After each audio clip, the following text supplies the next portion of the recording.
Pradėjo jau rekordinimą. Ačiū. Gerai. Gerai, tai kolegės ir kolegos, šiapus ir anapus ekrano. Smagu, kad atėjot, nors jau čia aptarėm, kad jau visiems prasidėjo jau sesiniai reikalai sumaištis ir taip toliau, bet vis tiek radot laiko, tai labai džiaugiuosi.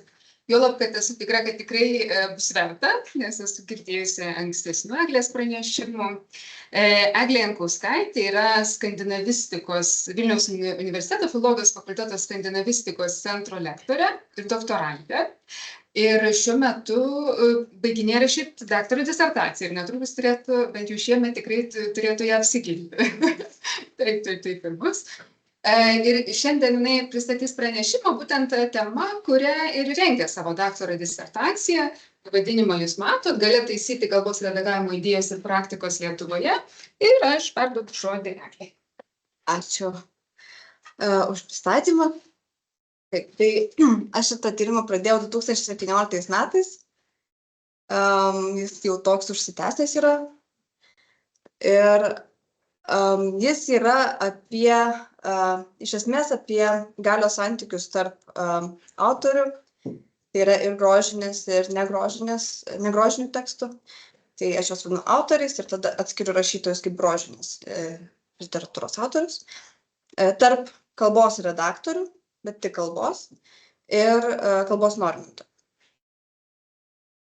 Tai šiandien noriu papasakoti apie, paanalizuoti galbūt, kas...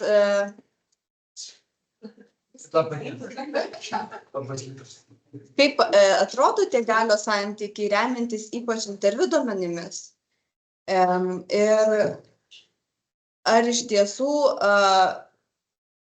gal kai kam atrodo, ar iš tiesų redaktoriai yra tie, kurie yra galingi šituose santykiuose, ar tai galbūt yra autoriai, ar vis dėlto galia ateina dar iš kažkur kitur.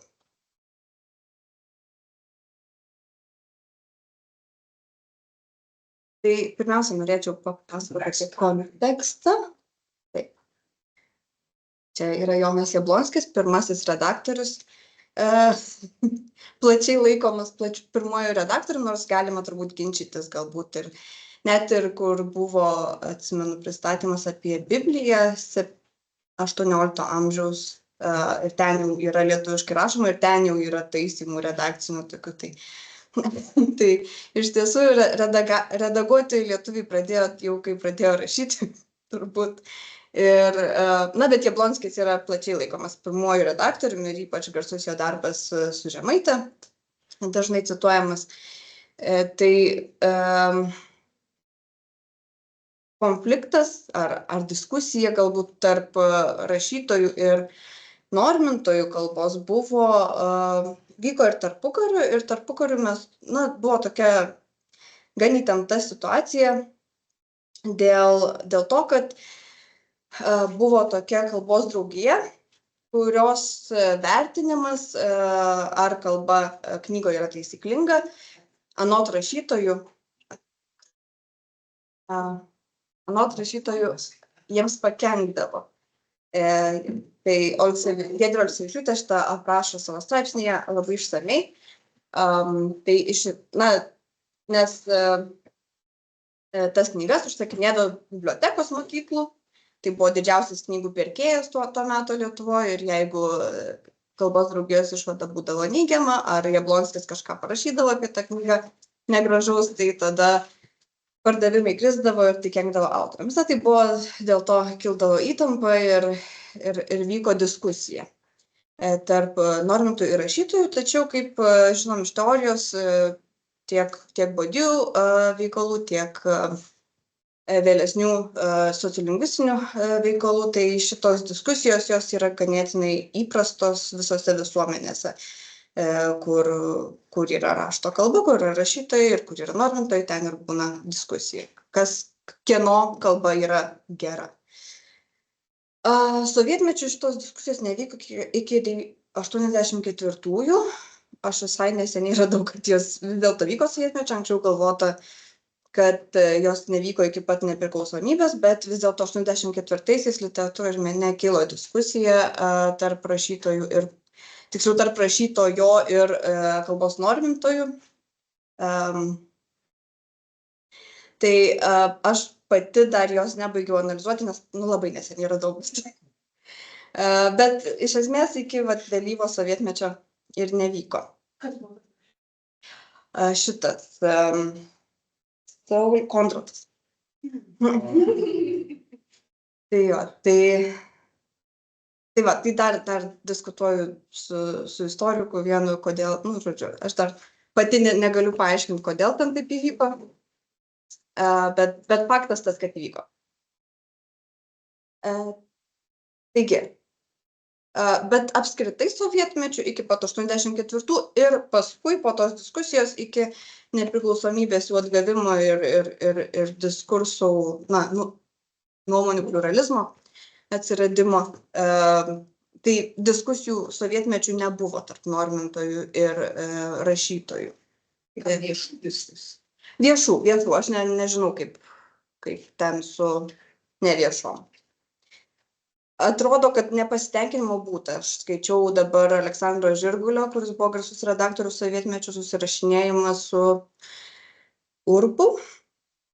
Jo, Dominyku Urbu yra publikuoti ir knygų mugėje už eurą nusipirkau. Tai ten matosi, kad yra tam tikro nepasitenkinimo kai kuriais normintojų sprendimais privačiai. Bet viešai nebuvo. Tai toliau, žvelgiant toliau, tai jau nepriklausomoje Lietuvoje mes turime kalbos normų institucijas. Iš jų VLKK yra Valstybinė lietuvių kalbos komisija, kuri įsteigta dar sovietmečiu, tačiau užsiėmė kita veikla sovietmečiu negu po nepriklausomybės. Sovietinė kalbos komisija užsiėmė daugiausiai sprendimu, ar kaip perrašinėti užsienietiškus vardus, ar transkribuojant, ar originale kalbą. Ir ten jie kelis kartus rinkosi ir nieko nenusprendė. O jau nepriklausomybės laikais ta komisija pradėjo rūpintis valstybinė kalba, nes valstybinė kalba, lietuvių kalba tapo 88-aisiais. Tai kalbos komisija jau pakeitė savo veiklos pobūdį, pradėjo taip rūpintis labiau puoselėti, kaip jie sako.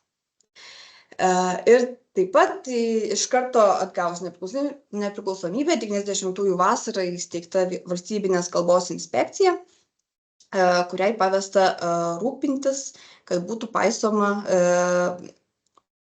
kalbos įstatymų. Kalbos įstatyme numatyta, kad taisyklinga kalba yra privaloma įvairiose įstaigose, įskaitant leidyklas. Ir čia yra man įdomu. Šita dalis.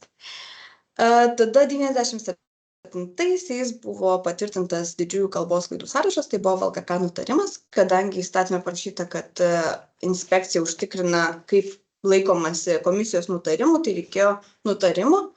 Ir šitas nutarimas buvo išleistas 97-aisiais, tačiau aš radau, kad 96-aisiais skirta pirma bauda už leidyklai. Dar be jokio sąrašo.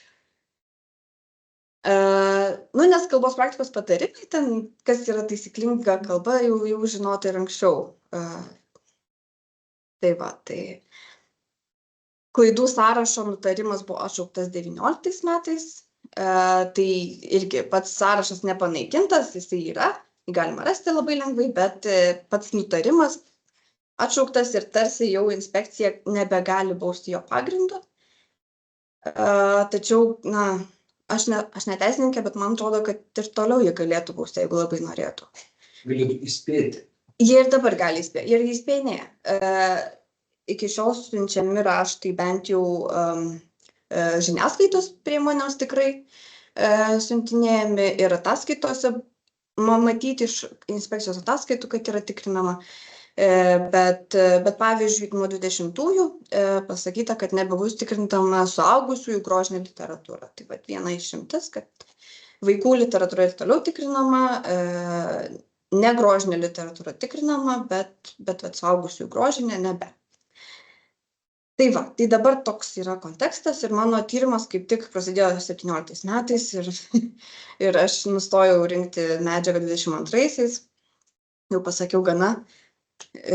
Tai buvo per tą visą pokyčių laikotarpį, aš truputėlį neslėpsiu išsigandau, kad man reikės perrašyti vienu metu, bet paskui paaiškėjo, kad nereikės. Tai va. Tai žiūrint dažnai į viešąjį diskursą ir Facebooką ir net ir į mokslinius straipsnius čia, tarkim, matyti, kad yra kažkas keisto su redagavimu. Man neteko, pavyzdžiui, matyti anglakalbė erdvėje ar danų erdvėje tokių diskusijų apie kalbos redagavimą.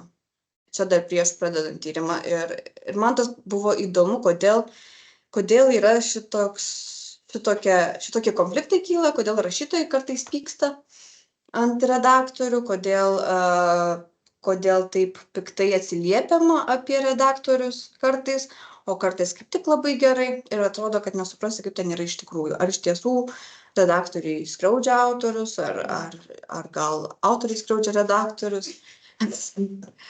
Man buvo tas įdomu. Tai čia keletas tokių pavyzdžių. Įdomiausias galbūt šitas, čia yra knygos šitas informacinis tas lapas. Jis turi pavadinimą, kurio aš neatsimenu. Bet anksčiau būdavo, ypač anksčiau, dabar gal jau rečiau, būdavo parašyta, kad neteiktinos netaisyklingos formos, kūrinyje vartojamos kaip autorės stilistinės priemonės. Taip atsiprašant, tarsi, kad atleiskit, čia autorė taip norėjo. Tai va. Ir šiandien noriu pakalbėti apie galios santykius tarp tų agentų, kuriuos jau vardėjau pranešimo pradžioje ir pamąstyti, kodėl tie santykiai yra tokie. Pirmiausia, galbūt reikėtų pasakyti, kaip aš suprantu galią, nes kalbėsim apie galią daug. Tai aš galią suprantu kaip jėgą, kuri priverčia elgtis kažkaip. Tai galia dažnai, anot Bourdieu, dažnai yra net pažįstama kaip tokia, yra pažįstama kaip talentas galbūt, ar galbūt kaip kažkokie tai resursai, įtaka, prestižas, bet tai net pažįstama kaip galia. Tarkim, jeigu mes turim kažkokį išslavinusį žmogų, tai dažnai jo turima galia yra laikoma tiesiog išslavinimu ir niekas negalvoja, kad jis yra kažkoks galingas ar turintis galios. Taip pat ji yra lemiama lauko taisyklių ir agentų savybių. Tai yra, mes visi veikiam skirtinguose socialiniuose laukuose, erdvėse ir tos erdvės turi savas taisyklės, o mes turim savo savybės, tai yra savo resursus. Mes turim išsilavinimą, mes turim savo šeimą, savo auklėjimą, savo psichologinės galbūt savybės.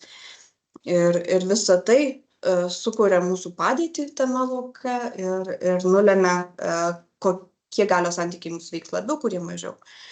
Ir kaip mes galėsim jais pasinaudoti arba kaip mumis pasinaudos.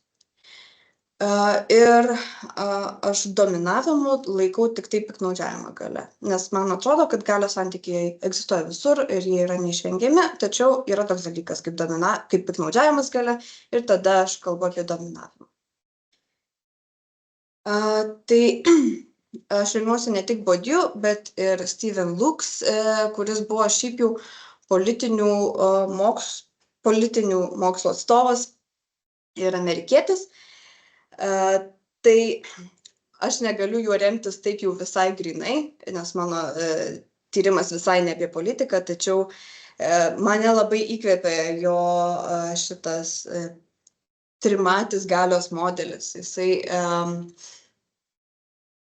teigia, kad reikia atsižvelgti ne tik į akivaizdų ar paslėptą konfliktą, analizuojant galią, ne tik į sąmoningą vengimą, kur žmogus pasako, aš nenoriu pyktis ir prisitaiko, bet ir į tai, kas kontroliuoja darbotvarkę ir kas sprendžia ir kam tas yra naudinga, net jeigu tas žmogus ar ta grupė žmonių nesupranta, kad jiems tai yra naudinga. Jie gali net sąmoningai to nesuprasti, bet tyrėjui reikėtų irgi į tai atsižvelgti.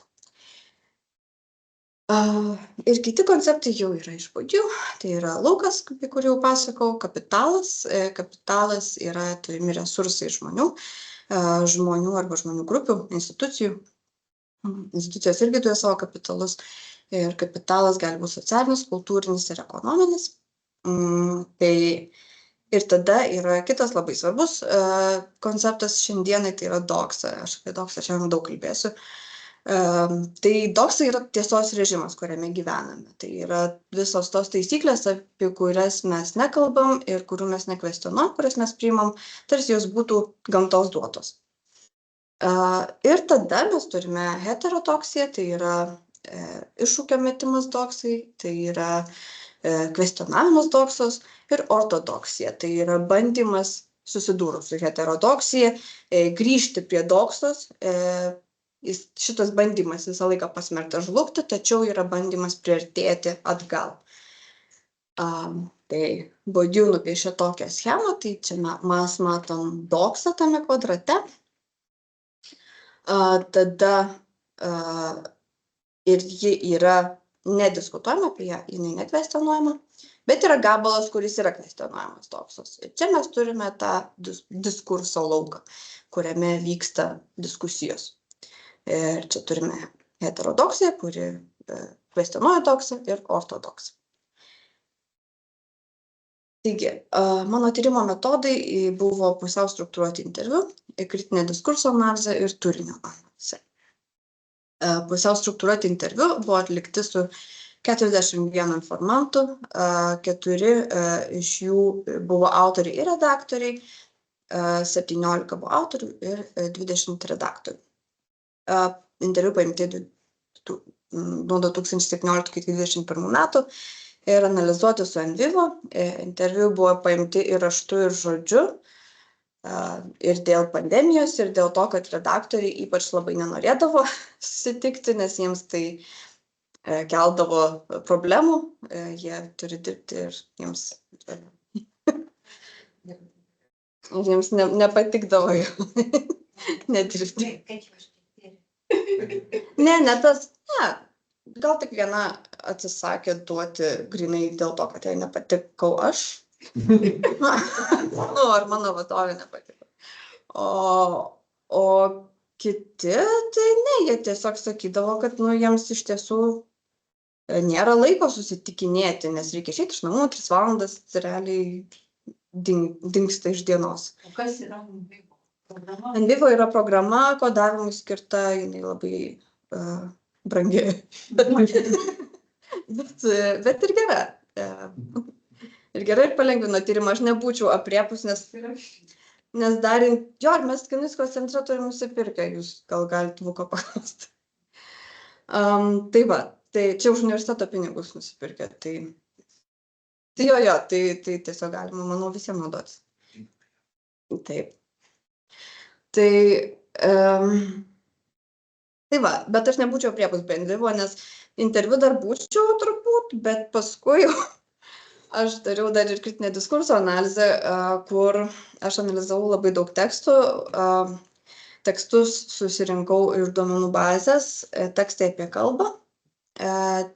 Ten yra tekstai nuo 63 iki 21 metų ir jie yra daugiausiai tai yra tekstai iš mūsų kalbos žurnalo, kuris buvo kalbos normintojų leidžiamas sovietmečiu, ir gimtosios kalbos žurnalo, kuris irgi kalbos normintojų leidžiamas jau po nepriklausomybės, pervadinta mūsų kalba ten yra. Ir dar kiti tekstai ten irgi žiniasklaidos jau yra, bet tik iš modernių laikų, iš po nepriklausomybės. O aš dar papildžiau dar kitais aktualiais naujesniais tekstais, nes tas duomenų bazė yra tekstai apie kalbą, o ne tekstai apie redagavimą. Man reikėjo papildyti. Tai va, tai gavosi nemažai, gavosi kiek čia 300. Kažkiek. Paskutinį kartą, kai skaičiau, buvo 323, bet dabar pridėjus dar tuos iš literatūros ir meno, kur čia pridėjau, tai dar kažkiek. virš 300 tekstų.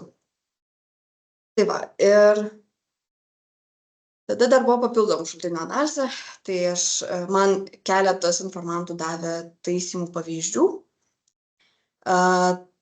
Tai bet tik 4, nes daug kas motyvavo, kad neturi autorinių teisų, nežino, kam ten jos priklauso. Ypač redaktoriai tai niekada beveik nedavė, o autoriai, kurie davė. Bet irgi iš 4 pavyzdžių, man atrodo, 2 sakė, kad negaliu aš niekaip viešinti. Tai, tokie pavyzdžiai. Tada diskusijos apie redagavimą Facebook'e, tai yra 35 įrašai ir tada redaktoriams skirti edukaciniai leidiniai, tai yra 3 leidiniai. Taip, taigi, duomenys. Interviu aš galiausiai su Enviva pagalba sugebėjau suskirstyti į atvirus konfliktus ir doksos internalizavimą. Tas situacijas, kurios buvo interviu. Tai atviras interesų susidūrimas yra viena tokių kategorijų. Tai čia buvo situacija su mano pirma informante, kuriai tuo metu buvo 33. Ir ji labai ilgai kovojo su savo redaktore ir paskui galiausiai tas ilgas toks išsitęsęs konfliktas dėl mokslinių terminų iš esmės baigėsi tuo, kad dėl paskutinio žodžio susitarė taip, kad informantė atidavė vieną žodį, o kitą įleido pasilikti. Tai irgi rodo tam tikrą galios santykį ir tokias galios derybas iš esmės, kur jau, turbūt jau abidvi buvo pavargusios nuo to konflikto. Aš įsivaizduoju ir aš pasakyčiau, kad Bourdieu teorija šito konflikto ne visai gali paaiškinti iki galo, nes galima sakyti, kad ta autorė, kadangi jinai buvo jauna mokslininkė, galbūt čia buvo amžiaus dalykas ir galima sieti su socialiniu kapitalu, kad autorė neturėjo jo pakankamai toje įstaigoje, toje leidykloje. Bet tai, kad galiausiai sutarta išmainant vieną žodį į kitą, man atrodo, kad vien tas, kad autoriai reikėjo taip daryti, jau rodo, kad daugiau galios vis dėlto turėjo redaktorė. Nes čia nėra, kad autoriaus valia daryti, ką nori. Kas? Tai įkveipais pasikeitimus. Taip, taip, bet tai, kad apskritai reikėjo keistis, jau rodo, kad autorius, man atrodo, kad mažiau galingesnis šitoje situacijoje buvo. Nors ir nesmarkiai mažiau, bet mažiau. Tada dažnai interviu pasitaikydavo kalbos apie įrodymą, kadangi rašytojams ypač yra leidžiama stilistiškai motyvuota klaida arba stilistiškai motyvuota vartosena, tai tą motyvaciją tada reikia autoriams įrodyti. Ir čia redaktorė pasakoja, kaip jinai sprendžia konfliktinės situacijas. Tai jinai sako, kad autoriui, jeigu jis nori sutikti paaiškinamą, primenama taisyklė ir įdomu man tas, kad čia sako, neverta aukoti taisyklingumo. Tai taisyklingumas yra tarsi kažkoks labai vertingas dalykas ir jo reikia išsižadėti tik tai, jeigu yra labai gera priežastis. Jeigu autorius įtikina, tai autorius turi įtikinti, kad to netaisyklingumo tikrai reikia, jis yra stilistiškai pateisinamas, tada autoriaus valia. Bet tik tada. O šiaip jau galutinį sprendimą, anot šitos redaktorės, bent jau priima redaktorius. Tai va, ir pats tas, kad autoriui reikia įtikinėti redaktorę, kad jo pasirinkimas yra stilistiškai pateisinamas, rodo, kad irgi yra tam tikras galios santykis nepalankus autoriui. Tada vėlgi įrodyti, kad yra skirtumas tarp nepatyrusių rašytojų ir patyrusių rašytojų. Tai čia mes galime sieti galę su socialiniu kapitalu, kad rašytojai, kurie turi daugiau socialinio kapitalo, kurie turi didesnį prestižą, jie galės įrodyti. Jie vis tiek nebus taip, kad kaip jie parašo, taip ir yra. Jie vis tiek turės įrodinėti, bet bent jau turės galimybę tą daryti, nes nepatyrę rašytojai, tai jie tiesiog yra pataisomi. Tada kitas apie įrodymus,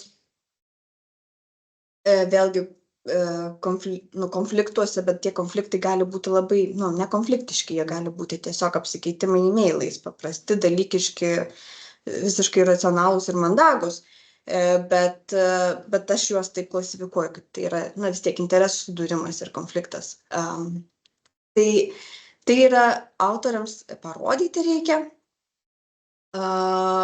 ir parodyti VLKK rekomendacijas, VLKK pasakymą, nes jie yra autoritetai.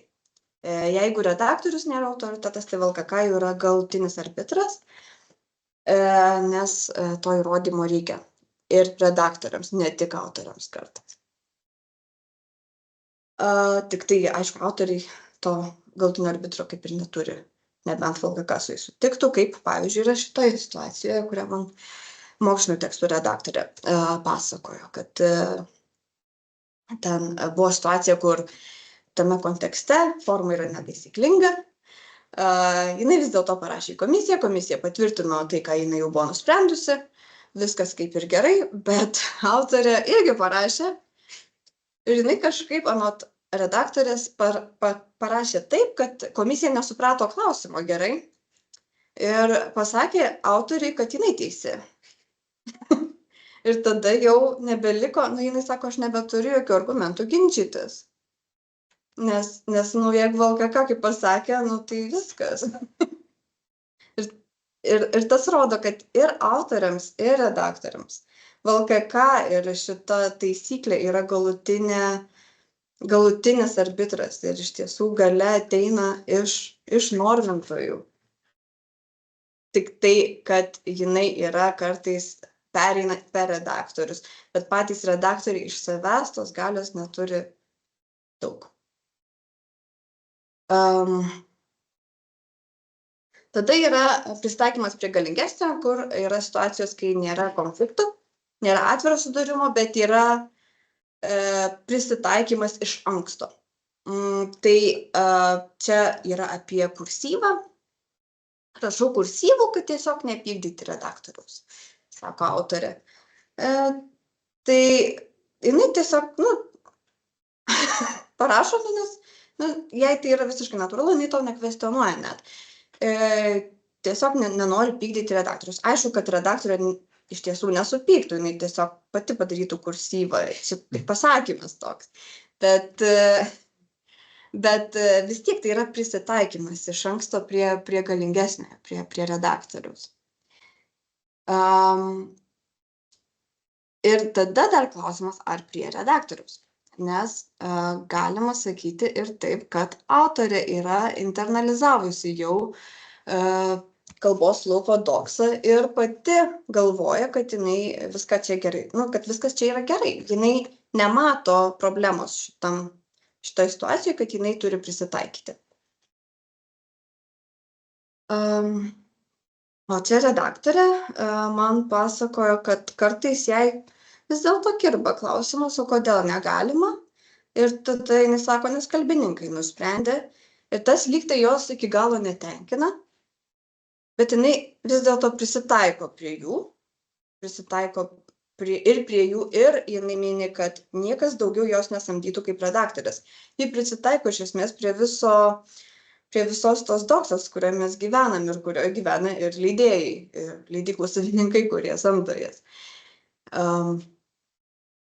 Tai va, ir jai atrodo, kad ir čia taip pat matom, kad jinai baigė šitą kvestionavimą, kurį jinai pradeda su manim interviu.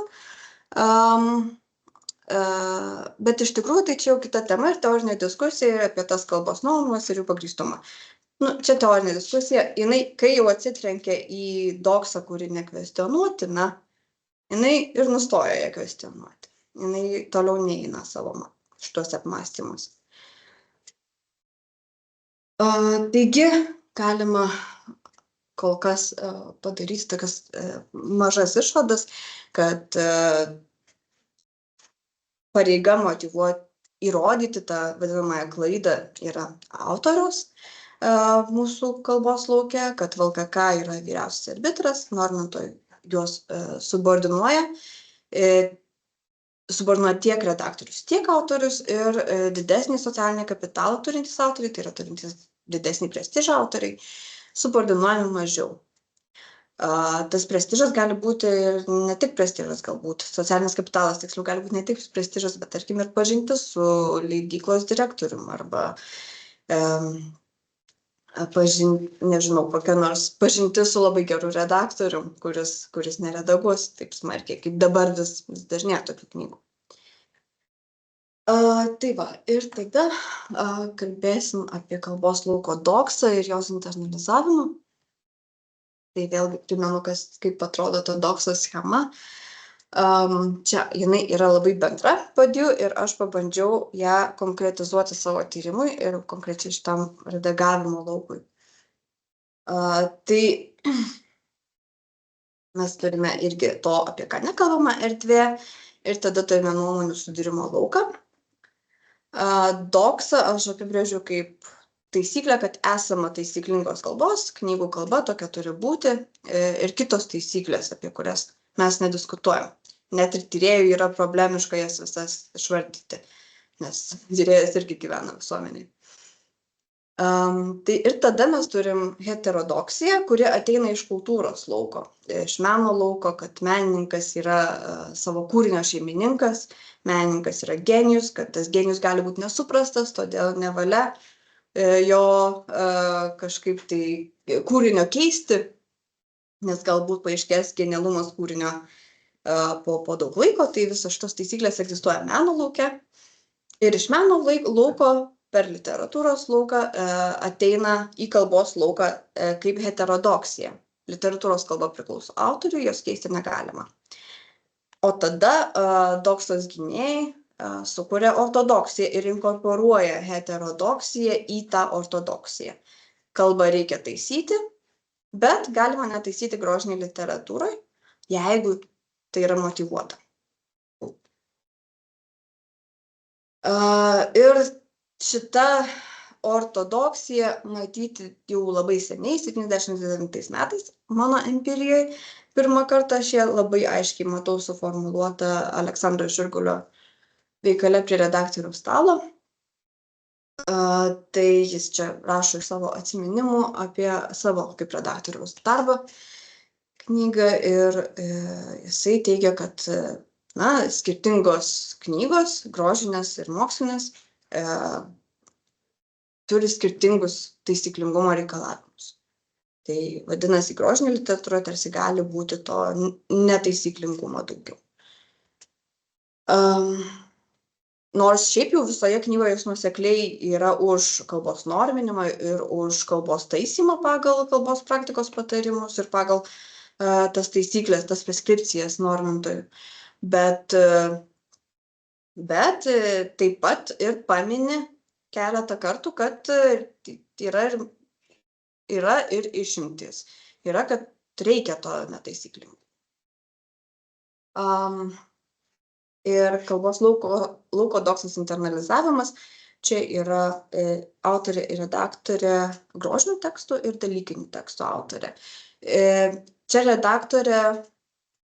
autorė redaktorė kalbėjo labiau gal kaip redaktorė. Jis sako, kad paprastai nespaudžia autorių redaktoriai, jie privalo tik didžiasias kalbos klaidas ištaisyti ir to apsiriboja, o visa kita tik pasiūlymai. Vadinasi, tą kalbos redagavimą būtina atlikti taip, kaip priklauso. Knyga turi būti taisyklinga. Nors jinai priduria, kad visa kita tik pasiūlymai, nepagalvokit, kad aš čia braukau viską. Ir tada kita autorė sako, kad man smagu, kai mane pataiso. Ir jinai keletą kartų per interviu pasakė, kad man smagu, man gerai, nes aš išmokstu kažką ir aš pasakyčiau, kad čia yra atspindima daugumos redaktorių ir daugumos autorių nuomonė. Ta prasme, dauguma rašytojų, net ir grožinės literatūros Lietuvoje rašo taisyklingai, ten nėra redaktoriams, kalbos redaktoriams veikti, kablelius sudėlioti. Bet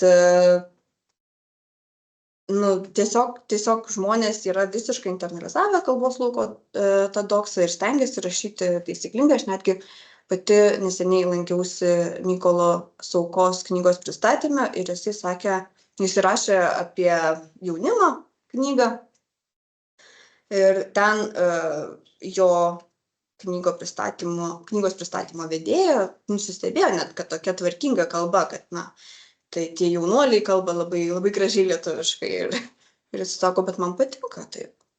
Tai aš visiškai tikiu, kad jam patinka ir kad jam taip natūraliai ir rašėsi ir kad jisai gal net nesistengia tam. Tai va. Ir tada yra kalbos lauko ortodoksija, tai aš iš esmės redaktorius, jau vyresnio amžiaus redaktorius, jisai pakartojo tai, ką Žirgolys sakė, kad redagavimas tai ne tik klaidų taisymas, yra ne tik kalbos dalykas redagavimas, kad reikia žiūrėti, kur ta klaida, ką jinai ten daro, ta vadinamoji klaida, ir negalima aklai taikyti tų kalbos praktikos patarimų. Taip. Kaip atrodo, kad šis atvejis yra ortodoksinė? Taip, nes jisai šiaip interviu sakė, kad reikia kalbą taisyti, kalbą turi būti taisyklinga. Pripažįsta kažkur klaidą. Taip, tačiau tik tai, jeigu tai yra pagrįsta, motyvuota ir jinai ten kažką veikia, ta klaida. Jinai turi... Ne. Tokių neturėjom pamatu.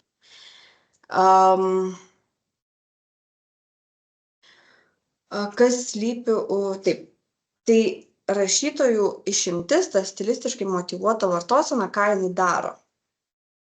Jinai sudaro įspūdį, kad niekas nėra iš tiesų draudžiama, nes tarsi tu gali rašyti, ką nori. Jeigu tau reikia kažkokios ten svetimybės ar skolinio ar barbarizmo, tai tu gali jį laisvai rašyti.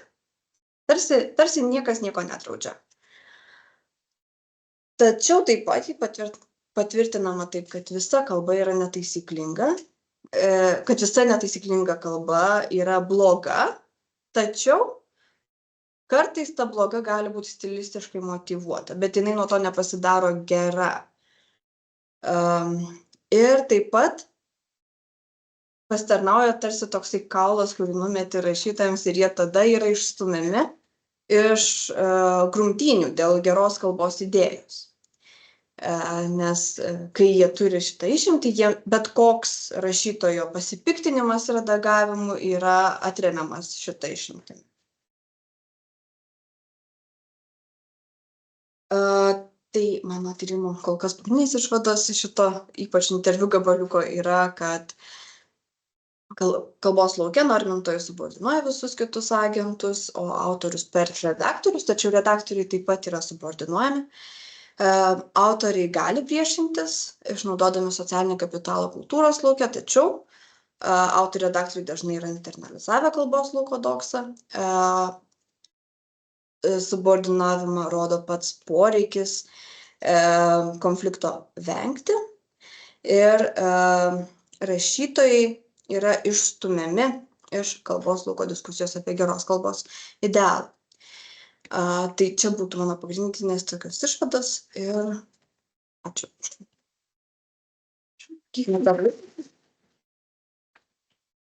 Įdėmiai sutilpai laiką, kuris buvo numatytas apie 40-45 minutės. Aš įsivaizduoju, kad daug klausimų bus. Aš taip, ir aš labai džiaugiuosi, kad mes turėsim laiko klausimams, tai jeigu dabar nuleistum skaidrins ir mes galėtume pažiūrėti kolegas, kurie galbūt už ekrano norės. Skaidrins, sakyčiau, ar ne? Taip. Aha. Ir dabar ir tave matys visi, ar ne, ir mes matysim, jeigu kažkas kels ranką. Jeigu mes nepastebėsim, tai galbūt kas tada mums pasakys, kad kažkas kelia ranką. Gerai. Tai prašom, kolegos, čia esantis jų dalė Man nekantrauja. visą laiką kliuvo šitas apibrėžimas kalbos laukas, tiesiog terminologiškai. Aš nelabai suprantu, kad yra per platus viskas yra. Nes jis apima visur, ką jis apima. Jis yra kalbos vartotojas, reikia kažkokiu tikslu. Taip, aš Jis labai aiškiai, žinom, religijos laukas labai aiškiai. Nes kalba apima toks meta yra. Tai čia, man atrodo, reikia kažkokiu konkretinį. Ką jis apima? Visus kalbos vartotojus, visus sluoksnius, bet jis tyrinėja mažą segmentą. taip. Tai vat, man kažkaip, šiaip tas laukas yra biškį parazitiškas jau dalykų. Bet vat čia, man atrodo, reikia tikrinimo tiesiog. Nes jis taip plačiai kalba, jis taip man visą kalbančių bendruomenį. Bet jis ir turėtų apimti visą kalbančių bendruomenės, mes visi. Nekamosios kalbos neredaguojame. Bet kažkas man, aš nežinau kaip, aš suprantu jūsų idėją, bet logiškai man kliūva. Nežinau, aš kažkada sakydavau kalbos standartizavimo laukas, bet tada man pasirodė per siaura. Nes tada tarsi, o tai ką tiem rašytams veikti kalbos standartizavimo lauke. Ir aš remiuosi bodyboje, jūs sako linguistic field. Aš vis tik, net. Ar čia yra... Bet Lietuvoje irgi problema tada atsiranda, nes kalbininkai... Vis tik kalba čia yra... Ne, lingvistinis laukas gali būti. Tau interlingvistik, tai lingvistinis. Nes lingvistik yra kažkiek siauresnis negu kalbos. Plačiai. Čia toks jau mokslinis žingsnis, tarsi atsiranda. Esmė, kad pagrindė mokslininkai, kalbininkai, jie ir kalbos tada.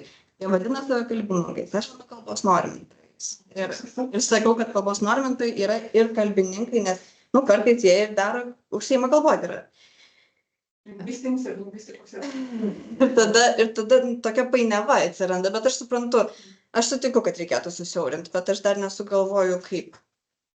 Galėčiau įsitarti, aš galvoju, kad vieną kaip klausimą, kaip klausimą, gal suformuluosiu, gal čia būtų išeitis kalbėti apie kokios kalbos, nes man atrodo, kad čia, kai kalbam gera, bloga kalba yra irgi labai platu, gal vertėtų vis dėlto tą nestandartizavimo terminą, bet standartinės kalbos, nes į ką yra orientuojamasi. Tai gera žargono kalba irgi gali būti labai gera kalba, tai žiauriai gerai galiu pasikeikti. Ir jinai irgi bus gera, visų yra gera, bloga kalba, bet aš manau, kad taip suprantu iš pristatymo, kad vis tiek sukasi apie standartinę kalbą. Ir tada, jeigu barbarizmas nusisuka nuo geros kalbos, tai jis nusisuka nuo standartinės kalbos. Ar kažkaip taip, Standartinė bendrinė? Ne, dabar jau, kalbininkai pasakys geriau, dabar įprastai jau vartoja standartinę. Čia susitarimo reikalas, kad čia nuo kalbos neina. Jo, tai nežinau, aš tai nekalbininkė, aš tiesiog klausydama, bet ir reaguodama tai, kad Dalia pasakė, galvau, kad čia kyla tos klausimai, diskusijos, manau, kils iš dalies ne dėl empirikos, o dėl to tokio gal labai plataus lauko įvardinimo, sakyčiau, nežinau.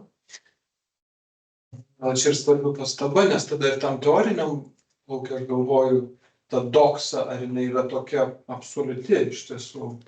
Yra...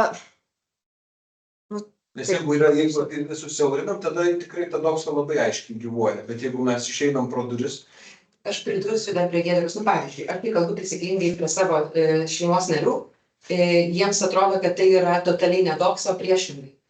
Nes jų doksa, žinoma, tai yra ne vieša kalba, bet jinai yra visai kitaip internalizuota, tęsiant tą pavyzdžių seriją. Tai dėl to aš ir galvoju apie tą standartinę. Standartinę kalbą aš kalbu taisyklingai, švariai, gražiai, bet tam tikrose terpėse, jeigu kalbos laukas yra visi kalbos vartotojai, tai mano ši taisyklinga kalba yra priešingai. Tam tikra heterodoksinė. Taip, čia labai įdomu, tada, kai kalbam apie literatūros redagavimą, čia atsiranda naujų tų normos pažeidimo motyvacijų, ką jinai reprezentuoja, kas... Čia labai neskaitomus įtarpti.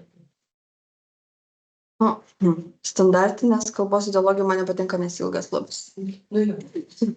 Bet kad ieškoti reikia, tai taip aš sutinku. Kad kalbos gali būti per platus. Kita vertus, iki šiol aš, nežinau, disertacijoje, kai turi daugiau vietos, nei pristatymę, gali labai paaiškinti gerai, ką tu turi omeny, tai galbūt per tai reikia suktis. Dar yra toks žodis, ką jie patys tie normintai vartoja, sunorminta kalba. Tai taip sakant, mes čia priėjom ir padarėm tvarką, dabar visimkit ir ėskit.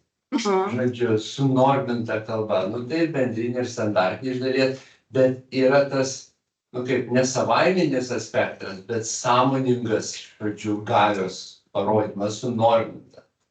Kitose, jeigu kitose talokų segmentuose, ten visai kitaip viskas vyksta, kaip aisės. Taigi dar vartojimas ir žemės ūkio kultivuoti.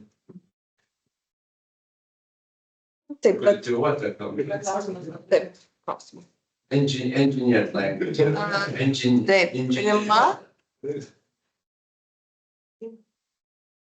Rima, Ponia Rima. laukia. Ponia Rima. Ai, labą dieną, labai malonu. Aš atsiprašau, kad kameros neįsijungiu čia susivėlus ir nenoriu, kad draugai matytų šitą. Norėčiau paklausti klausimo tokio, pirmiausia, noriu pasitikslinti, kažkaip iš jūsų kalbos buvo labai įdomu klausyti, bet tokie kažkaip, kai perskaičiau jūsų pranešimo temą ir paskui, kai išklausiau viso pranešimo, tai toks kaip ir kažkaip pasitvirtino tokia intuityvi nuojauta, kad turbūt tie kalbos normintojai jau užima didžiausią galią, yra galutinė instancija. Norėjau pasiklausti pirmiausia tokį tikslinamą klausimą, ar taip jūsų disertacijų ir išėjo, kad ta tokia hierarchija, kuri kaip ir šiuo metu galvojant apie dabartinį redagavimą tokia atrodytų intuityvi, tai ar jinai ir pasitvirtino, kad yra konflikto atžvilgių, ten kreipiamas į tą jau VLKK arba kitus ten kalbos šaltinius, žodyną kaip galutinė ten kažkokia instancija. Tai čia vienas klausimas, o iš jo kitas išvestinis toks klausimas, ar labai įdomu, ar neatsirado, pavyzdžiui, jums šnekantis su jau praktinį darbą dirbančiai žmonėmis kažkokių kitų veikėjų. Pavyzdžiui, aš iš praktikos, kadangi nemažai šiek tiek redaguoju, tai žinau, kad atsiranda visokie konfliktiniai klausimai, pavyzdžiui, dėl tokių pastarųjų metų reiškinių, kaip įvairiais aspektais jautrios kalbos, tai yra lyčiai jautri kalba, negaliai jautri kalba. Tai tiesą sakant, man, pavyzdžiui, mano darbe yra tokių rimtų konfliktų ir gana skausmingų, kadangi ta ne veltui vadinasi jautri, nes tai jautrus klausimai, tai konfliktų tais klausimais labai daug kyla. Ir čia, pavyzdžiui, yra mano akimis žiūrint, atsiranda dar vienas toks hierarchinis kažkoks veikėjas, agentas, kaip čia jį pavadinti. Tai pavyzdžiui, lyčiai jautrios kalbos gairės VU mokslininkai sukūrė, kurie jau kaip ir šiuo atveju jie tarsi konkuruoja su kalbos komisija ir kalbos ar komisija, ar žodžiu, ta oficialiai kalbininkai, jie kartais skeptiškai labai atsiliepia. Ir negaliai jautrios kalbos gairės irgi, kalbininkai, kaip čia oficialiai sakant, nežinau, ar leiskit už terminą, bet irgi labai skeptiškai kartais vertina. Ir tada išeina tokios jau į tą triadą, kad yra tie kalbos tyrėjai ir tyrėjos, žodynų autoriai ir autorės, kaip neginčiamas kažkoks žinojimo šaltinis, tai įsiterpia dar tokia visai kitas veikėjas. Man labai įdomu, ar jūs kažkaip matėt tą, ar tas veikia kaip nors tam jūsų surinktų pokalbių šitoje visumoje visoje. Okay. Pasistengsiu atsakyti, bet jeigu kartais į kurią dalį neatsakyčiau, tai jūs dar perklausit, gerai? Nes labai nepasėmiau popieriaus, neužsirašiau. Taip, tai pirmiausia, ar hierarchija yra tokia, kad VLKK yra galutiniai arbitrai. Tai mano tyrimas tą rodo. Bet jie yra ne tik VLKK, bet apskritai kalbos normintojai, nes tai yra kur didesnis šiek tiek ratas nei VLKK. Ir tai yra ir žmonės Lietuvių kalbos institute dirbantys ir VU dirbantys, ne tik kalbos komisijai. Jie vien jau dėl to yra, kad žmonės jų tas normas, sukurtas jų preskripcijas, internalizuoja dar mokykloje ir iš tų mokinukų užauga rašytojai, redaktoriai ir skaitytojai, kurie irgi čia nėra neegzistuojantis dalykas. Skaitytojams irgi norisi dažnai labai taisyklingos kalbos. Ir jeigu jie ras romane bendratį su kad, tai, žinau, pasipiktins ir dar gal Facebook'e parašys. Žinokite, yra būna, kad rašo, yra gavę leidykla, kurioje aš dirbu, prašymą skaitytojas mane atleisti, nes rado žmogus tenais šitą rašybos klaidą, aš ten bėgau, aišku, tikrin žodinę, bet paskui paaiškėjo, kad čia aš gerai parašiau. Tai įvairiausių jo tų kraštutinumų, aš suprantu. Tai va, tai vien dėl to, kad jie turi galę formuoti jau švietimą, jau vien dėl to jie yra galingi kalbos lauke apskritai, o redagavime, kalbant apie redagavimą tik tai jie irgi, jie rašo arba aprobuoja žodynus, jie atsakinėja į klausimus, jie teikia tas rekomendacijas ir konsultacijas ir inspekcija, pavyzdžiui, remdamasi komisijos nutarimais, o komisija aprobuoja ten įvairius kalbos praktikos patarimus, inspekcija visų to remdamasi siuntinėja raštus dar ir šiandien ir tikrina kalbą žiniasklaidoje tikrai, vaikų literatūroje tikrai. Tai nėra taip, kad tai tikrai rodo jų tą galią. Tačiau dabar jau naujausiais laikais, kur mano tyrimas tik tai jau pačią pradžią gal jau užgriebė. Tai matyti, kad randasi rašytojų, kurie matyt turi ar kažkokią asmeninį priėjimą prie leidyklos ir sugeba išsileisti knygas, kurios yra neredaguotos ar mažai redaguotos. Nu, kodėl? Pietinė kronikos, pavyzdžiui, arba šitą Malalietka, kai aš buvau Malalietka. Malalietka, atsiprašau, ir Pietinio, abi yra redaguotos knygos, tiesiog tas režimas jų yra nestandartinės kalbos režimas. Bet taip, bet joms leido šitą. Ir tas buvo išleista. Tai ne visais laikais tai būtų įvykę. Tai va, tai yra šiokių tokių pokyčių. Bet aš manau, kad vien tas, kad rašytojai, didžioji dalis rašytojų, didžioji dalis redaktorių internalizavę jau tą kalbos lauko doksą, kad kalba turi būti taisyklinga, tas jau panaikina poreikį baudų, nes ne dėl baudos laikomasi šitų taisyklių. Tai va, tai čia viena dalis jūsų klausimo, kita buvo apie lyčiai jautrias. Apie jautrias kalbas, kur atsiranda vienas rengėjų su ekspertai mumis, su kalba nesusiję. Vukai, nenori pasakyti ko nors? Tikrai ne, bet aš net neišsivaizduoju, kad aš žinau dėl negalios, tai jautrą kalbą, kad seniai galioja, dėl lyčiai, tai kaip kitaip negu VLKK nėra jokio tokio ar autoritetas, ar asmeninis pasirinkimas, kas čia yra. Aš nežinau, bet gal tu, Eglė, pasakyk, jeigu tu nerandi nieko. Mano interviu buvo pora atvejų, kur kalbėjo žmonės apie cenzūrą, kuri vyko ne sovietmečiu.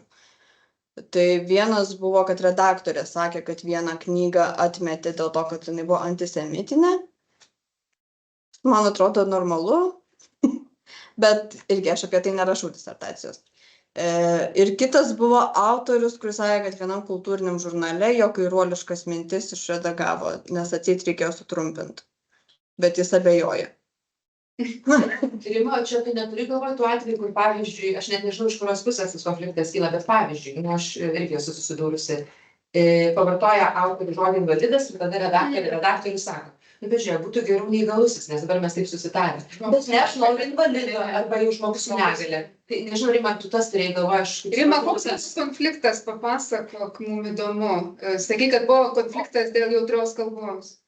Taip, laisvai galiu papasakot. Tai pirmiausia, aš čia Baltose lankose dirbu, žodžiu, tai viską čia išpasakosiu, ko negalima pagal sutartį. Tai šiaip tai, beje, yra įdomu, mes, pavyzdžiui, leidykloje esam kaip nepasitvirtinę, čia mes ne įstaiga, bet mes esam visi viduje sutarę su projektų vadovais ir redaktoriam, kad mes laikomės šitų lyčiai jautrios kalbos gairių kaip kalbinio įstatymo kokio ir stengiamės ten įdėti ir į marketingą, ir šiaip ir į visokias knygas tu neįdėsi, bet pavyzdžiui, tarkime, į vertėjai, kai verčia dažniausiai tą visą laiką vyrišką giminę, ten kokį autoriaus padėko žodį, nu, tai mes ten stengiamės įdėti irgi jau tas abi giminės ir čia kyla visokiausių tų klausimų, visokių, kad čia kodėl jūs čia taip rašote, tai čia nesąmonė, čia viską. Tai tiesiog kyla tarp tų visų šitų viduje. Ir dėl to aš kažkaip ir tą klausimą iškėliau, kad yra tarsi tam atsiranda tų aukščiausių ekspertų dvikova, kai vienoje pusėje yra kalbininkai, kurie yra, aš tai esu daug labai girdėjus gana šlykščių pranešimų, ypač šitų ir lyčiai ir negaliai jautrios kalbos gairių, ten Župerkos pavyzdžiui su patyčiomis, kurios yra baisiausiomis ad hominem ten ir panašiai. Tai vienoje pusėje yra, tarkime, radikalesnio ir konservatyvesnio mąstymo tas kalbininkų sparnas, o kitoje atsiranda mokslininkai, kurie orientuoti į tą socialinį kažkokį kalbos aspektą, kaitą ir panašiai. Tai mes, pavyzdžiui, tą dažnai patiriam, kad tarsi tu esi tas kalbos kaip ir jau ta žemiausia grandis, kuri kažką tvarkai ir tada tie du susikuria kaip čia dviejų titanų kova ir tada vienas remiasi vertėjas, tarkim, ar vertėja vienu titanu, o tu kitu. Tai čia yra apie tas lyčiai jautrios kalbos gairės ir tokioje tuščioj vietoje. O kita, ką irgi galiu papasakoti, čia gal Aistė tu tą ir turėjau omeny, nes jau čia daug pasakau. Tai jo, kai ten autoriai, pavyzdžiui, viena jau čia cituota pranešime autorė ten pareiškė, kad aš pasiūliau jai tiesiog remdamasi kurčnebylio terminą, tiesiog pakeisti, ten buvo autorinis tekstas, neverstas, į kurčiai, nes šiaip patys žmonės anksčiau vadinti kurčnebyliais, jie prašo šito termino nevartoti, nes yra gana daug tos medžiagos galima rasti, nes šiaip tai jie nėra nebylus, jie turi kalbą ir įvairiausia, šiaip tai daugiau kalbų kalba negu mes, nes mes tos gestų kalbos nesimokom dažniausiai, o jie išmoksta ir skaityti iš lūpų ir dar gestų kalbą, žodžiu, stengiasi kaip gali. Ir, ten buvo įvairiausių tų patyčių, jau ir mano atžvilgių, ir tų žmonių atžvilgių, kad jūs nežinot akivaizdu, kaip jie kalba, jie rėkia, jie ten dar kažką. Žodžiu, buvo tokių, kur iš tikrųjų, kur tas konfliktas toks peržengė visokias ribas arba labiau pateisina tą pavadinimą, kad tai yra jautri kalba, nes tada visi labai jautrus. Bet kažkaip aš tą patyriau būtent tą ekspertų susidūrimą. Atsiprašau, viskas baigiu. Tas ekspertų susidūrimas turbūt reikėtų atskiro tyrimo jam, nes ten dargi yra priešistorė, ten ne šiaip iš niekur tie ekspertai. Tie ekspertai jau konfliktavo anksčiau ir pagrinde šiaip jau pastebėkite, kad dauguma to konservatyvesnio flango, sakykime, normintojų, jie pyksta ne ant Natalijos Arlauskaitės ir Jurgio Pakerio, kurie yra bendraautoriai tų gairių, bet ant būtent Vaicekauskienės ir Vukotičiaus, su kuriais jau iki tol konfliktavo. Tai man atrodo, čia tas konfliktas yra tokia tąsa ankstesnio konflikto. Bet nežinau, dėl to, kad jūs leidykloj pasitvirtinot šalia VLKK rekomendacijų ir šitas gairias, tai, man atrodo, kad niekas neverta jūsų taip daryti, bet jūs patys taip nusprendėt ir dabar laikotės. Tai aš nežinau, verslo sprendimas yra, bet aišku, jis irgi turi savo priežastis, kurias irgi būtų įdomu labai paanalizuoti. Bet jūsų darbe, tuose interviu, tarkim, nebuvo tokio, kad redaktorius pasimetė, tarkim, tarp tų, kaip sakot, konfliktuojančių kalbininkų stovyklų ir jų rekomendacijų. Ne, nes visų pirma, tai tos gairės atsirado jau vėliau. Tai o kad ten, tai ką Vaicekauskienė kalba, kad jie buvo girdėję, tai jie buvo girdėję. Ir rašytojai, ir šitie redaktoriai. Bet kad būtų pasimetę, tai ne, jie prastai atsargiai žiūrėdavo į tai, ką Vaicekauskienė sako, arba iš vis neigdavo, arba taip atsargiai žiūrėdavo, kad, gal ten ir teorinės kažkokios diskusijos vyksta tarp tų kalbininkų, bet man nelabai tas, jiems nelabai tas aktualu, nes jiems diena iš dienos reikia taisyti, o ne gilintis, ką ten normintojai ginčiasi ar kalbininkai, nes turbūt tiems visiems yra kalbininkai vienas darinys. Nežinau, ar yra didelis skirtumas. Gal dabar yra. Jūs sakėt, kad baigime akademijos 22 metais, ar ne? Jo, bet tai čia diskurso labiau. Interviu 21. Spaudoj ir socialiniuose tinkluose. Ir man atrodo, esame tam tikrų pasikeitimų. Čia turbūt viskas keičiasi, ar ne? Dinamiškai. Aš nežinau, nes kaip jau sakiau, ta doxa yra internalizuota, aš tai nematau didelio pokyčio. Aš matau daugiau diskusijų, net nematau to. Aš matau daugiau viešumo, ko aš matau. Diskusijos tarp normintojų, redaktorių ir autorių, kurios dabar yra reda, ar ne, tarkim, ta konferencija, kuri vyko 2 kartus. Tokios diskusijos vyko visą laiką, jos tiesiog anksčiau organizatoriai kiti Bet buvo. tam tikro akademinio sluoksnio yra galybė nedos kritikų, skaitant mane. Tai va, ir šitai vyksta, nes ne pačios tetos, bet kai kurių pozicijų ten išsako.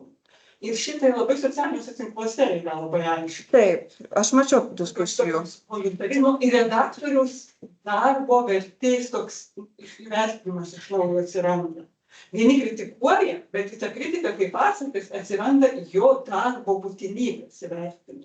Bet ar mes kalbame apie kalbos redagavimą, ar mes kalbame apie redagavimą? Taip pat ir kalbos. Taip pat ir kalbos, bet dalykinis jau atskirtama, dalykinio redaktoriaus poreikis. Nes kažkaip aš dažniau matau, vat, būtent dalykinio reikia redaktoriaus, ar ten turinio redaktoriaus. Labai šaukiasi žmonės, o kad kalbos redaktoriaus, tai... Kaip man yra toks paviršutiniškas įspūdis šiandien. Gal čia man atrodo, aš irgi kažką internalizavau. Aš paklausiu, kad labai žiauraus klausimo, todėl atsiprašau visų čia susirinkusių ir prisijungusių. Teisingai supratau, kad iš jūsų tyrimo, kad doxa visada yra su negatyviu prieskoniu, nes aš prisijungčiau prie tų interviu davėjų, kurie sako, kad jiems smagu, kai jos pataiso. Aš esu vedėja ir esu dirbusi su keliomis labai geromis redaktorėmis ir didžiąją dalimi atveju aš nuoširdžiai džiaugiuosi, kai jos pataiso mano verstus tekstus. Ir, taip, aš irgi esu daug internalizavusi, bet aš dėl to esu labai patenkinta. Dėl to, kad tos ir tiesa, tos redaktorės yra baisiai nekonservatyvios, apie kurias aš čia turiu galvoje. Labai, kaip čia pasakyti, netaiso kalbos, kur nereikia, gali priimti keiksmažodžių laviną, jeigu jos reikia tekstui, viską. Bet, sakykime, aš kaip kalbos vartotoja ar kaip vertėja, tikrai kartais ir ten nusišneku, nesąmoningai parašau, keistas konstrukcijas suformuluoju. Žodžiu, ir tai čia klausimas toks, čia mano empirinis pavyzdys, o klausimas yra, ar doxa, nes taip nuskambėjo, ta internalizuota doxa visą laiką eina su minuso ženklu. Doxa ne, doxa eina virš minuso ir pliuso. Bet jūsų tyrime tada aš gal ne taip supratys, nes suprantu, bet jūs nuolat kartuojate tą internalizuotą doxą ir man gal iš tono, gal iš kažko taip rodėsi, kad jūs tam internalizavimui doxos tokį kaip ir minusą dedate. Mano toks darbas kritiškai žiūrėti tą doxą, nes kitaip tu negali jos matyti, jeigu tu jos nekvestionuoji. Jinai išryškėja tik tai, kai tu ją pašvieti. Ir aš negaliu niekaip kažkaip, jeigu aš pradėsiu ją girti, tai kaip aš ją pamatysiu. Ne, aš nemanau, bet kažkaip tą internalizavimą nebūtinai traktuoti kaip tam tikrą galios poziciją. Nors aš suprantu, pagal jaučiu, tai yra galia. Čia yra galios pozicija, bet galia nebūtinai yra neigiamas dalykas. Tai yra galios santykiai.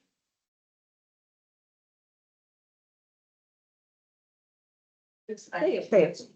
Tai čia man atrodo labiau tas, kad mes įpratę kalbėti apie galią kaip apie neigiamą dalyką, tai dėl to, kad ir ką aš sakyčiau, kad ir kaip aš kalbėčiau, jeigu aš sakysiu galia, žmonėms atrodys negatyvu. Man tai nepasirodė dėl galios, man dėl to internalizavimo, gal čia aš savų irgi jautriai reaguoju šitus dalykus ir tada aš turbūt atsiimu savo klausimą, tą komentarą, nes reikiausiai netaip supratau tą minuso ženklą. Bet internalizacija eina kartu su nekvestionavimu, nematymu, tai gal čia. Tai čia mokslininkams labai jautru yra.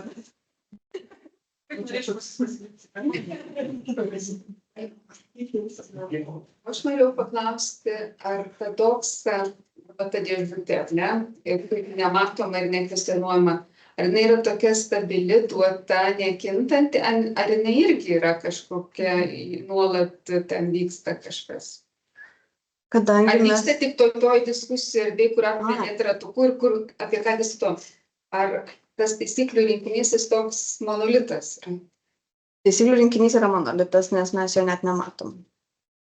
Nu, tu prasme, jeigu kažkas ir vyksta, tai mes to nežinom, kaip kosmose. Bet jūs paminėjot, kad per tuos metus, kol rašėt disertaciją, keitėsi. Bet nedoks. Aš gal tiesiog su brėžinį. Jo, gerai.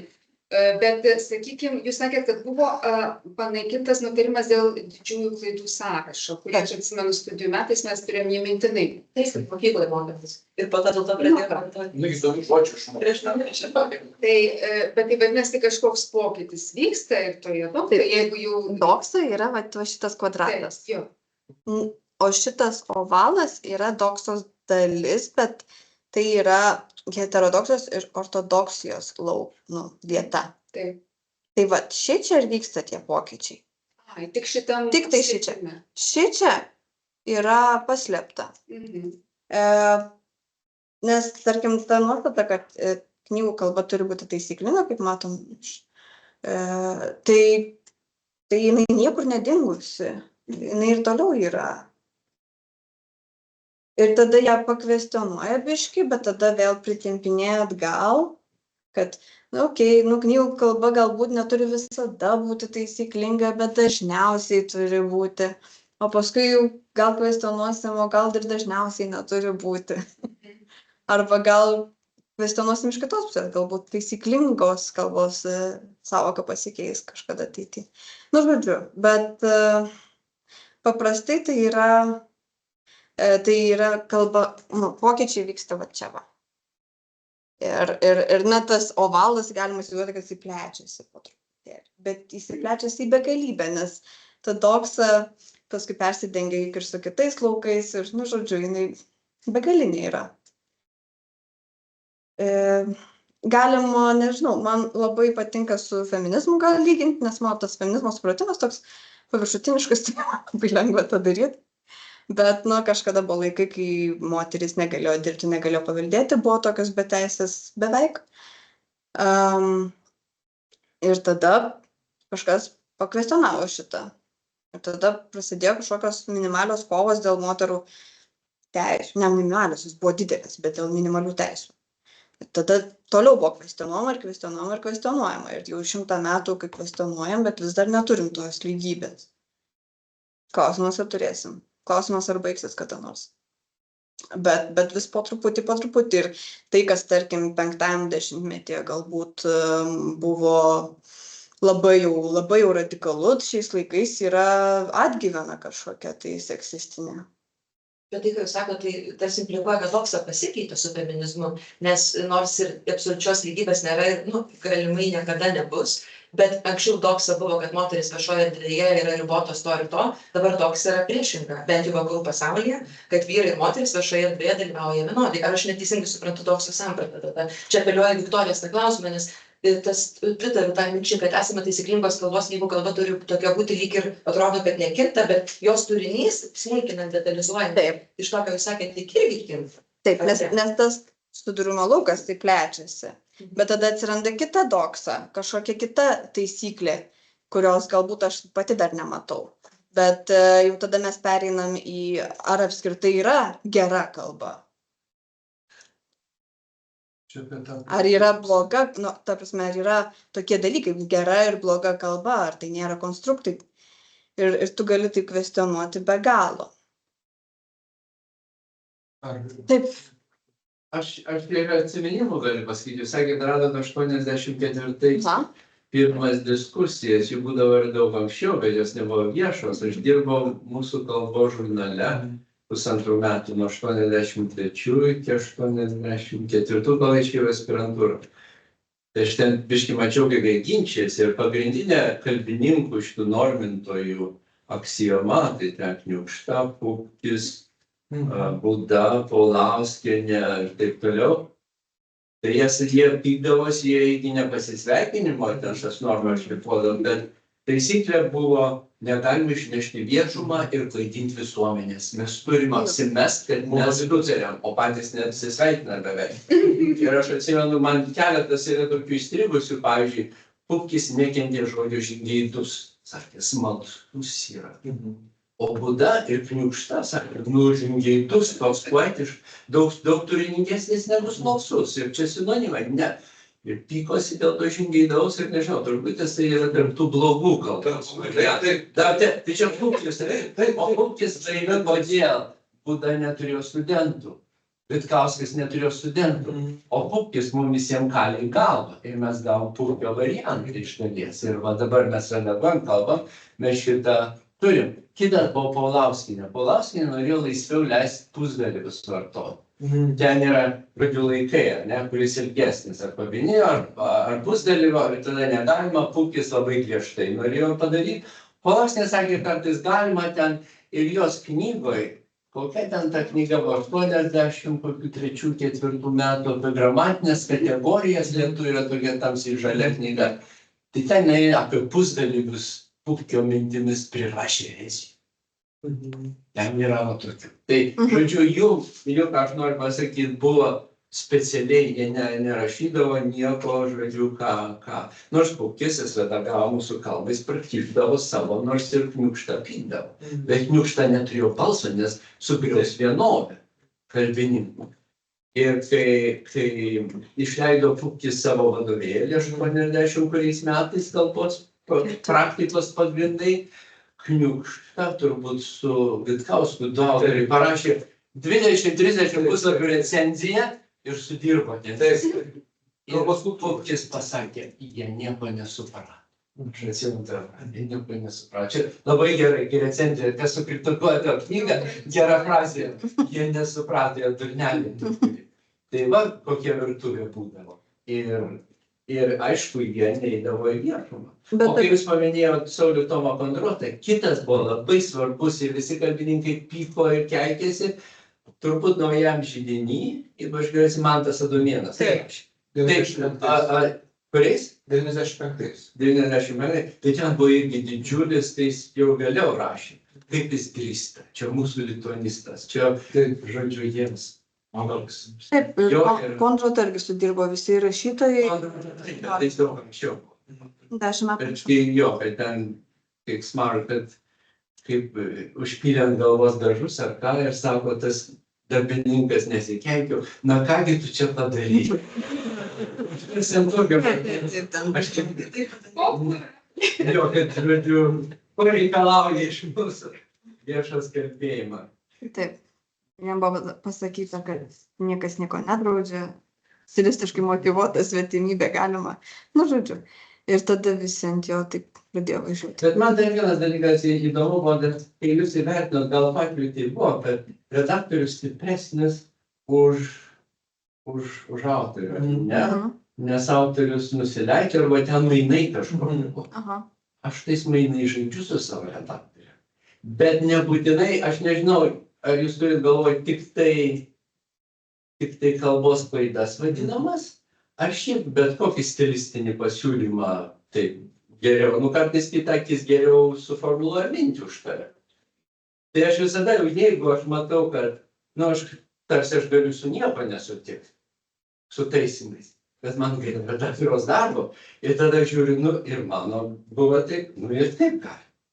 Tai aš tiesiog palieku redaktorius, kad išvertinčiaus darbą. Ne tai, kad, būna lygiaverčiai taisymai. Toks arba labai sunku įrodyti, kuris geresnis, kuris buvo. Ir gerai, tai būna redaktorius.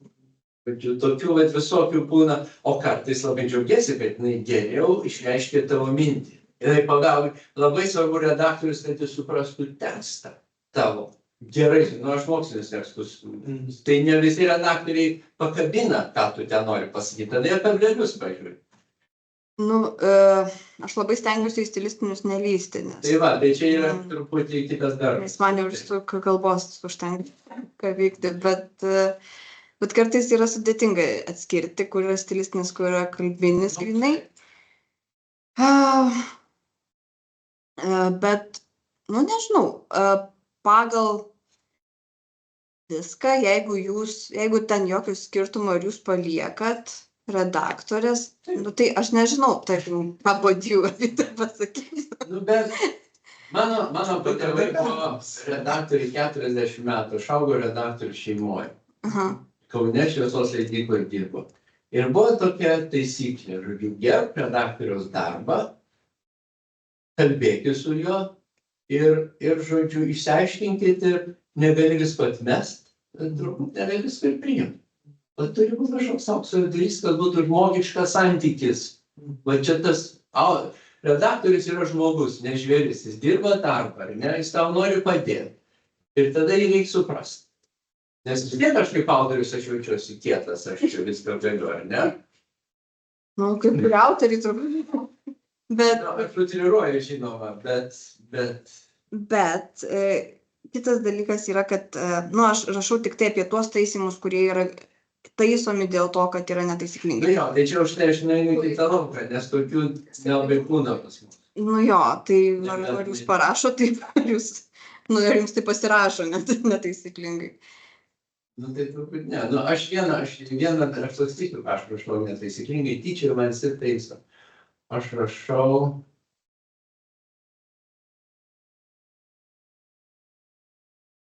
Dalina, nedalyja. Šitą gal jau atšau. Leidžia. Dabar jau leidžia. Taiso, redaktorius. Šalutinis normos variantas. Dėl viso ko, tai šalutinis, kokia gėda. Tai pagrindinio. Tas šalutinis nieko nereiškia. Šalutinis reiškia, tu idiotas irgi rašai. Čia negali būti jokių šalutinių, turi būti variantai. Ką reiškia šalutinį? Visiškai absurdai yra. Leidžiama ir... Žinai, tas Drukteinis, aš čia klausiau kažkokio jo, jis pasakė Facebook'e.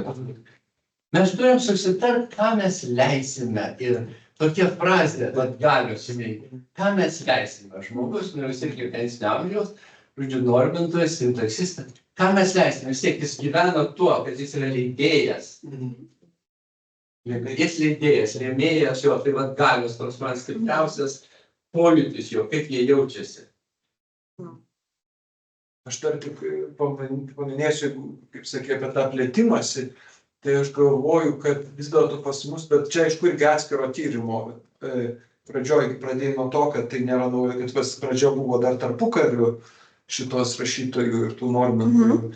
Ir man atrodo, kad ten buvo daug plačiau. Taip, ten buvo daug plačiau. Ten buvo daug plačiau. Taip, bet tas supratimas, jis toks atskiro žvilgsnio reikalaujantis. Kai aš pradėjau rašyti disertaciją, tai buvo rengiama disertacija būtent apie redagavimą tarpukario, kuri dėja nebuvo baigta ir aš ją negaliu remtis. Dabar bet liko vienas straipsnis Arsavičiūtės, tai nors tiek, tai galiu šiek tiek pasiremti. Bet taip, ten buvo tarpukariu, kaip aš suprantu, buvo visiškai normalūs demokratinės valstybės kalbos lauko santykiai, kur visi pykstasi. Čia galiu patvirtinti, aš norėjau irgi pastabą pasakyti, kaip jūs minėjote Jablonskį, tai dar iki tarpukario, dar pirmaisiais 10 amžiaus laiškuose yra labai daug išlikę tų derybų. Nes leidėjai su rašytais redaktoriais susirašinė, bet turiu galvoje leidinių redaktoriai, o ne kalbos redaktoriai, bet jie daug, ir tas ir tas. Ir tada kalasi dėl kalbos. Ir kadangi tai buvo kalbos norminimo, to standartizavimo pats apogėjus, tai ten labai daug, pavyzdžiui, bet dabar visai neseniai iš naujo skaičiau Žadrės Raganos laiškuose, kaip jinai savo žemaitybės gina. Tai va šito tikrai žiauriai daug buvo ir tarpukariu. Ten be galo įdomus lūžis įvyksta, nes kai kurie rašytojai, jie bando tą teikti, kad ginti tam tikras formas ir paskui tam kažkurio metu, kai kurie dar ten jaunimas perėmė dar kovojo, o tie jau vyresnieji jie perlūžta ir sako, žinoma, priima tą argumentą, nes sakydavo Balčikonis, kuris iš jūsų baigė lietuvišką gimnaziją, tai jūs mokat kalbą. Viskas. Ir tada taip mušasi srogai krūtinę, aš paliku, jau čia jau ne mano reikalas. Ir toks. O dar kitas dar niuansas, kad apie šitą mes labai mažai žinom, nes istoriją rašo nugalėtojai, nes mes turime puikią versiją apie tai, kas ten vyko ir kokios tai, ir parodyti tie, reiškia, rašytojai visiškai marginalai kažkokie ir maždaug su sveiku protu susipykę bus. Aš kai domėjausi tais debatais, tai ten buvo, pavyzdžiui, ir deskriptyvių lingvistų vienas kitas, kurie gynė rašytojus tais laikais jau. Lietuvoje. Bet šiaip tai atrodo, grynai kaip Bodiu rašo apie tuos debatus tarp tų jo grammarians ir rašytojų. Ir kaip rašo Milrojai, Leslie ir koks jos vardas? James, jo, Milroy rašo irgi apie tuos ginčus Didžiojoje Britanijoje ir Amerikoje, apie būtent dėl kalbos tarp rašytojų ir normintojų. Tai visiškai nepriklausoma Lietuva, man atrodo, su tuo tik tai prieskoniu nepriklausomos Lietuvos, bet visiškai panašiai. Tik man atrodo, normalus buvo dalykas kaip demokratiniai valstybei, tas ginčas. Tik tai, kad jisai toks vienas didelis buvo ir paskui iki 84 metų nieko viešai nevyko. Viskas paslėptai. Ir aš nežinau, gal jūs žinot, kodėl 84 metais staiga Kondrotas išstoja. Čia buvo išsišokimas didelis, čia buvo sulaužimas visų spektaklių su normų smūgis psichologinis, kas ten išspausdino literatūrą ir žiūrėt, kas redaktorius buvo, kuris drįso, kuris leido, kuris paėmė, žodžiu, ten buvo, bet šiaip Kondrotas buvo kaip dievas mūsų kartos, jis rašė nesąmonės ir mes džiaugiamės ne apie Kalvignodą teisybę, o apie gyvenimą, apie jo fantazijas, apie kaip tu motociklai gyveni, žodžiu, kaip įdomu. Žodžiu, jisai buvo toks ir jisai viską laužė. Jis laužė literatūrinės normas ir jam kalbos trūko ir jisai, tai žinai, jis vienas išdrįso, jis tapo kritikos objektu 90% lituanistų, literatų, mokytojų, ar ne, daug kas nepriėmė, kiti tyliai savo, gal reikia teisingai sašau, bet viešai ne. Tai buvo iššokimas, aš nežinau, toks įdomu pažiūrėti to, jo galima patys paklausti, kaip jų leido. Jisai dar vaikšto čia aplink. Jis dabar Amerikoje gyvena. Bet jis ir čia būna, man atrodo. Nežinau, jo. Šiaip labai įdomu, gal pažiūrėti, kas nori įsitikti diskusiją. Patikimas būdas ir galėti. Kas nori. Lukai, ką nori pasakyti? Aha. Taip, aš prie tos pirmos Lietuvos Respublikos, man atrodo, čia biški su doksa susiję, ne su demokratija, nes tiesiog nebuvo doksos. Ir labai natūralu, kad visi nori kažkaip savo doksą sukurti. Tai aš nežinau, mano klausimas toks teorinis, kaip ar doksą gerai paaiškina tos kalbos kultūros formavimą, standartinės kalbos kultūros formavimą, nes man nepanašu, kad kai susikuria pagaliau kažkokia doksa, ji gali keistis, bet turi keistis taip, kad neatrodytų kaip revoliucija, ne? Tai net Sovietų atėjimas, nei 91 metai nebuvo tokia revoliucija, kaip čia sakant, toj redagavimo doksoj. Vis tiek buvo nusistatęs vėlyvų tarpukarių gal kažkas. Sutinku. Ar kaip tau atrodo? Visų pirma, tai po nepriklausomybės prisisteigė krūva nedidelių leidyklų, kurios iš vis neredagavo, kas sovietmečiu buvo neįmanoma. Tai vien tas.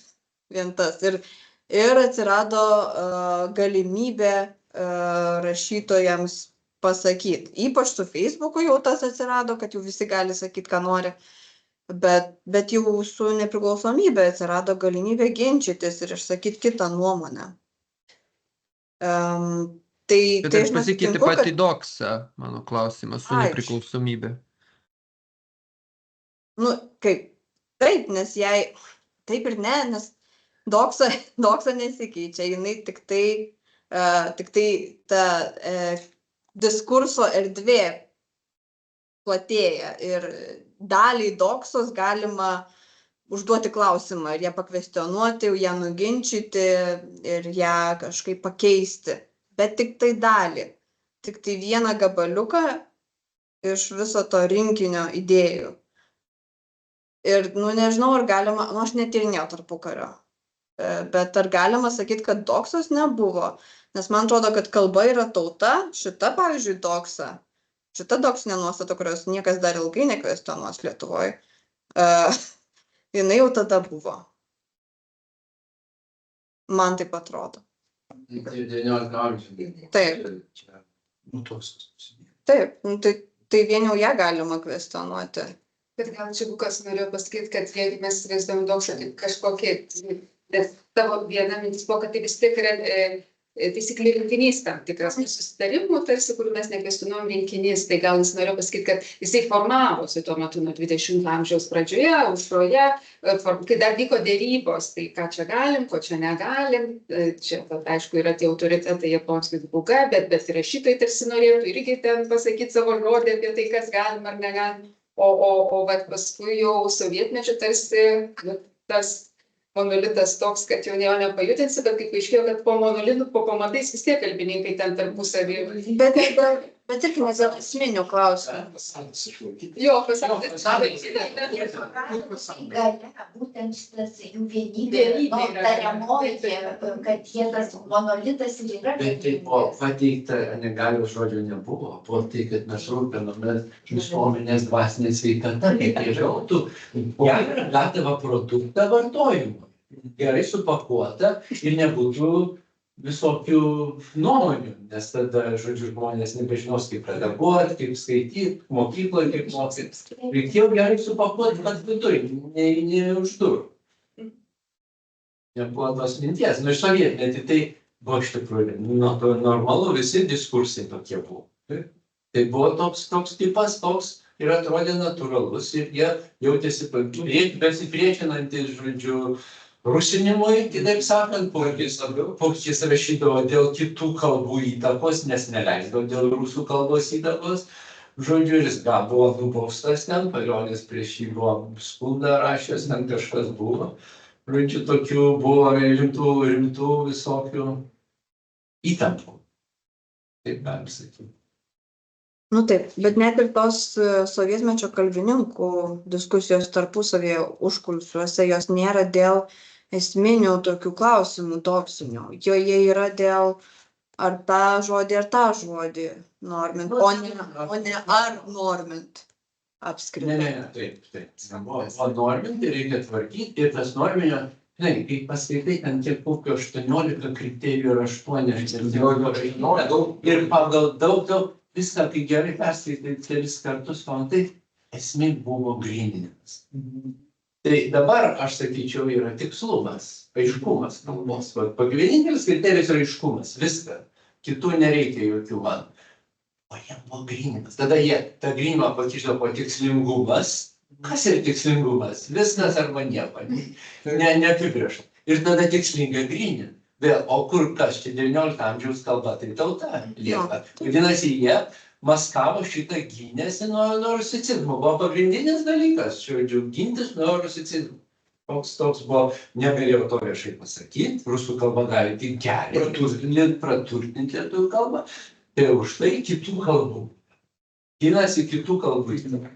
Dabar norėjau knygyną Bambos ir parašyta knygos kita kalba. Ir ten tik angliškai pasimokyti, kodėl neparašyta.